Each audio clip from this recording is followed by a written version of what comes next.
A blind man walks into a restaurant and sits down. The waiter, who is also the owner, walks up to the blind man and hands him a menu.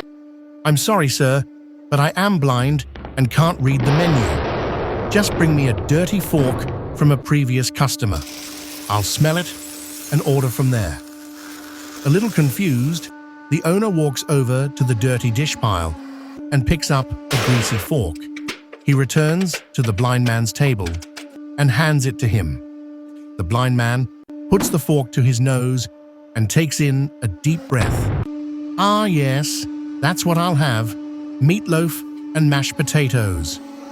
Unbelievable, the owner thinks, as he walks towards the kitchen. The cook happens to be the owner's wife. He tells her what had just happened. The blind man eats his meal and leaves. Several days later, the blind man returns, and the owner mistakenly brings him a menu again. "Sir, remember me? I'm the blind man.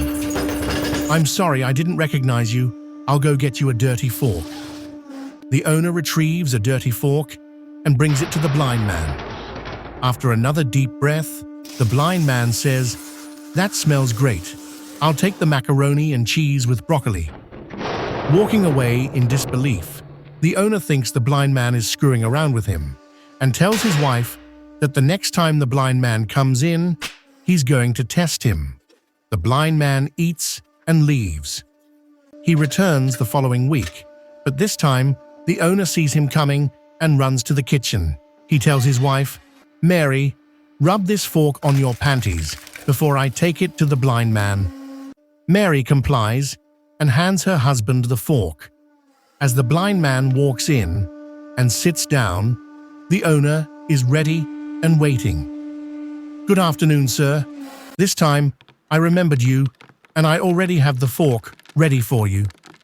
The blind man puts the fork to his nose, takes a deep whiff, and says, "Hey, I didn't know that Mary worked here.